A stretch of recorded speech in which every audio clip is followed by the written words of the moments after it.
For the first time since 2008, LeBron is now down 0-2 in an Eastern Conference matchup after, obviously, Game 1 was a 25-point blowout. Game 2 turned out to be a 13-point win for the Celtics, even though the Cavs actually went to the halftime break up 7. And then in the third quarter, it went to pot.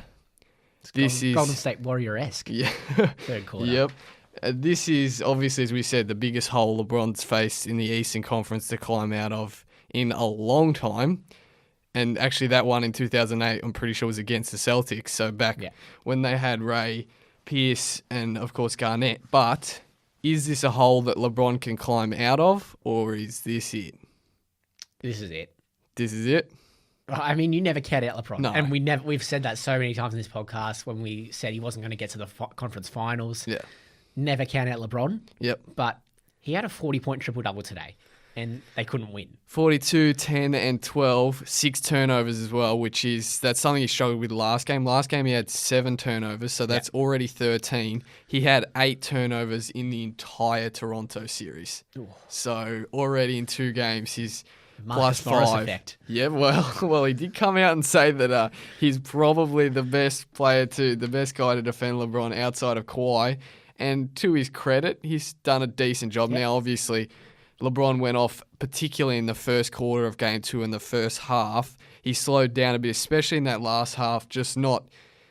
If this team's going to go down, it's just got to be LeBron shooting because no one else can do it. Well, he supposedly took a knock to the jaw. Yeah, he did get hit by Tatum. Late in the first half. Went to the locker room. Did come back, so obviously there's nothing wrong. But I think... It's got to affect him a little bit. Yeah, even if LeBron is sort of hurt, you put him back in because it's their only chance. Yeah, well, without him, they are completely stuffed because we talked about in the Toronto series, his supporting cast showed a pulse. There was a glimmer of hope, and we said, maybe they could help. They hadn't had anybody score even 20 points versus the Pacers, and then you had Kevin Love have 3 20-plus point games. You had a few Kyle Korver moments and a few others stepping up. In that first game, Love, Korver, and JR combined for 2 of 12 from beyond the arc. Nobody else was really helping. In the second game, yes, they got a decent Kevin Love game, 22 points on 9 of 18 shooting. Tristan Thompson, which was the big switch they made. Game 2, he started, which we'll get to. We'll talk about that a little bit more later. But he had 8 and 7. Not great. George Hill, again, only the 1 assist, 3 points. J.R. Smith, 0 of 7, 0 of 4 from 3 in his 27 minutes. Then Larry Nance Jr., no score. Jeff Green had 6 points.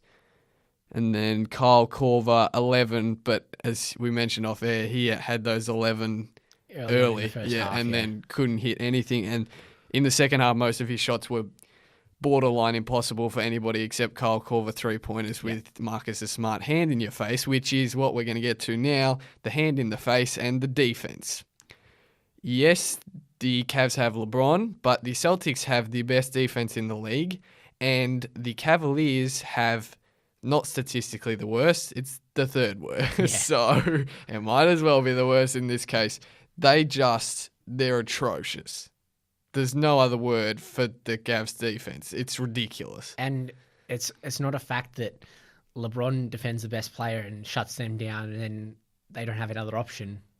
They had 6 guys score over 10 points and Aaron Baines scored 9 in this game. So they're finding other options. They're finding other ways to the ring and a way to score that Cleveland just doesn't have. Yeah. And not only are they finding other ways to score, but they're doing it efficiently and they're doing it with shots that are at a high efficiency, particularly at the rim. So in game 1, the Celtics scored 60, I think it was 60 points in the paint, followed up by game 2, they had 50 points in the paint. That's way too many. That's ridiculous. They're all open layups.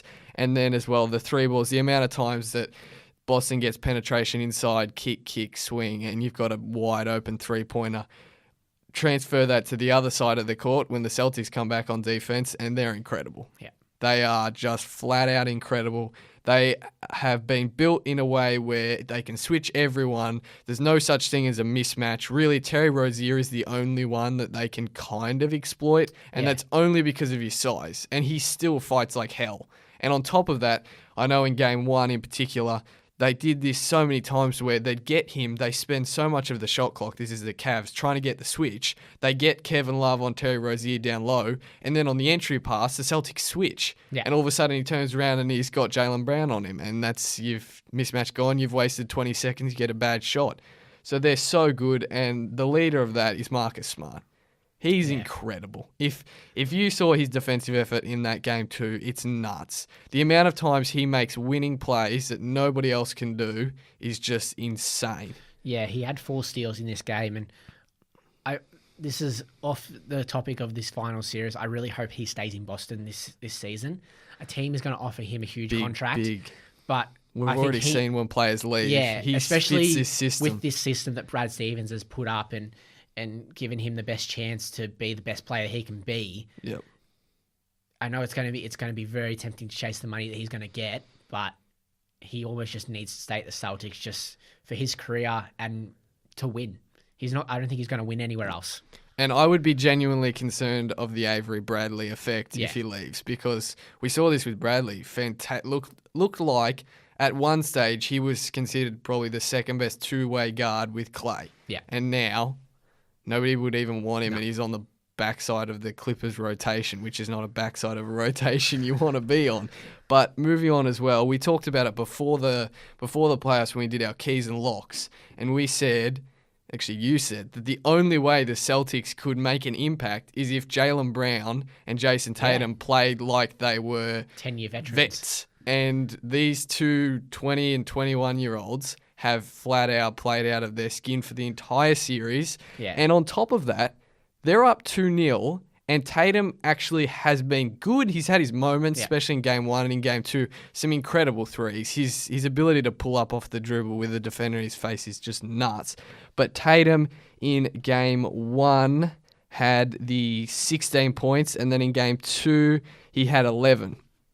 And prior to that, I think he'd scored 20 points or plus in 6 of the last playoffs games he'd had. So, there is still room for improvement. Jaylen Brown, 23 in game 1, and then game 2, he had 23 in both, sorry. So, Jaylen Brown has been huge, and then you add Marcus Morris, who's been a punch as well as not only helping to hold LeBron, but 21 and 12 in the 2 games. Horford's been good. They've just got so many guys that just keep throwing at you. It's the same as with when they defend LeBron. They've got so many guys. It could be Horford, it could be Brown, Ojale, Smart. It's smothering. And right now, LeBron doesn't have the supporting cast to go with him. And what goes underrated is, I think, the deal to get Tatum for the Celtics. They traded the number 1 pick. Yeah. Traded down to number 3. Imagine if Philly had Tatum and Fultz. Well, I think Boston probably were going to pick Tatum number 1 either way. Yeah.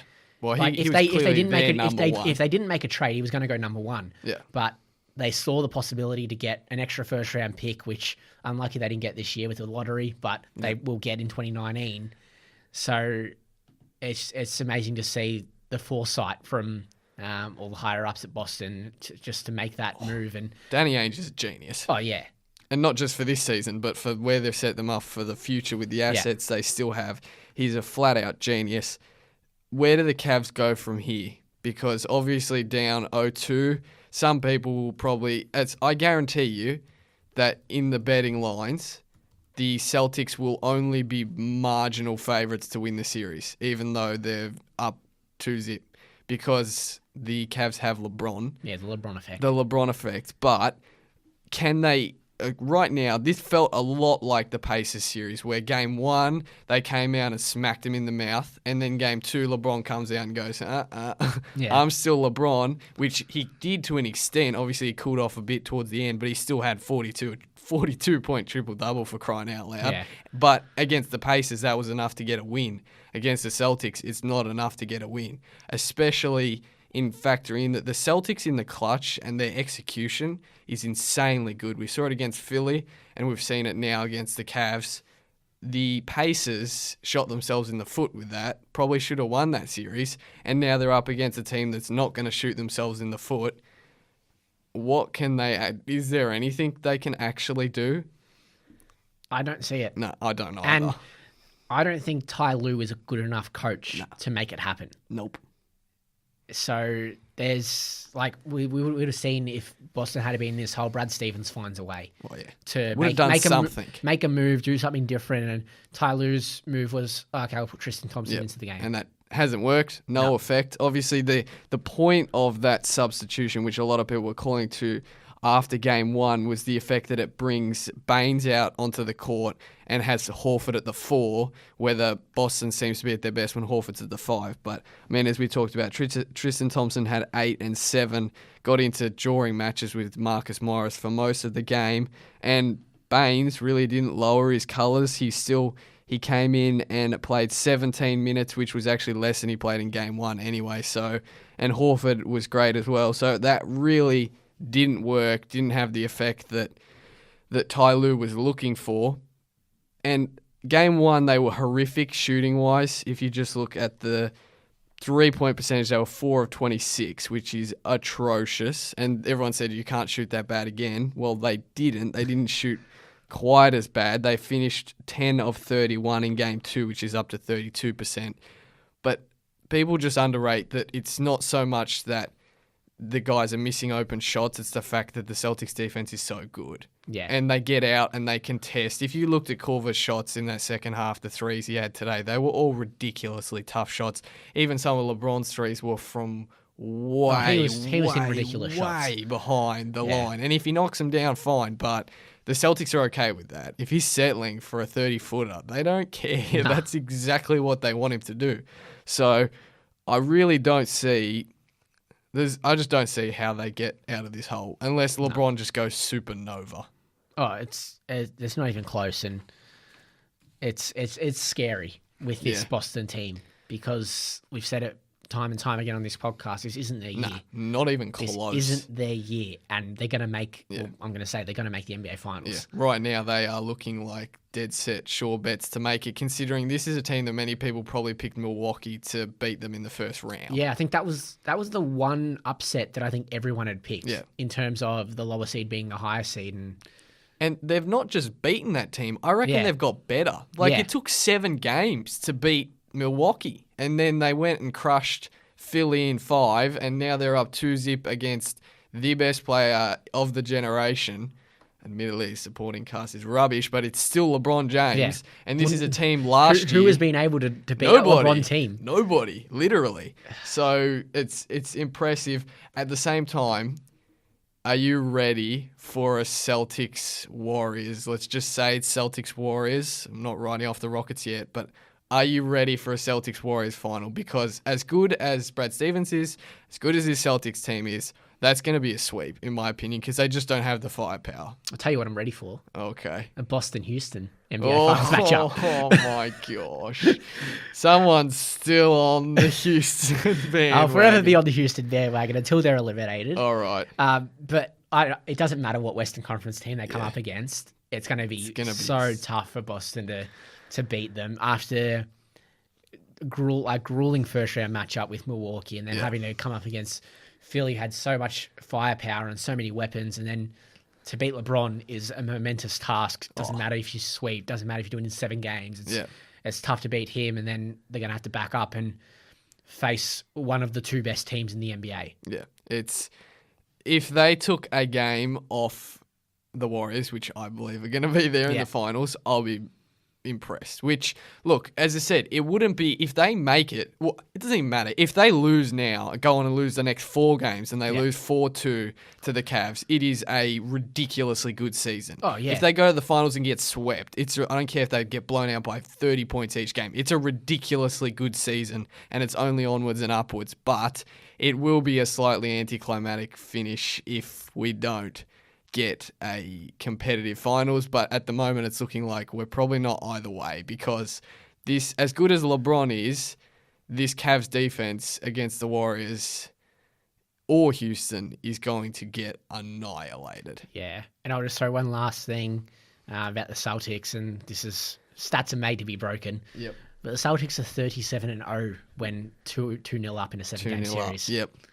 So, we saw the 3-1, we saw all the jokes, we saw everything, but this is a vastly different team to that Cleveland team that beat the Warriors, and this Boston team has just got so much confidence and just They just swagger to the 10th degree, Yeah. even with Rozier, with Morris, with Smart. They're not short on confidence, and why should they be? Because they're playing incredibly well, and they're playing under a system which is just maximising the talent that they have. And right now, it looks like it might be enough talent without their two best players to make the finals, which is ridiculous to say. It's ridiculous.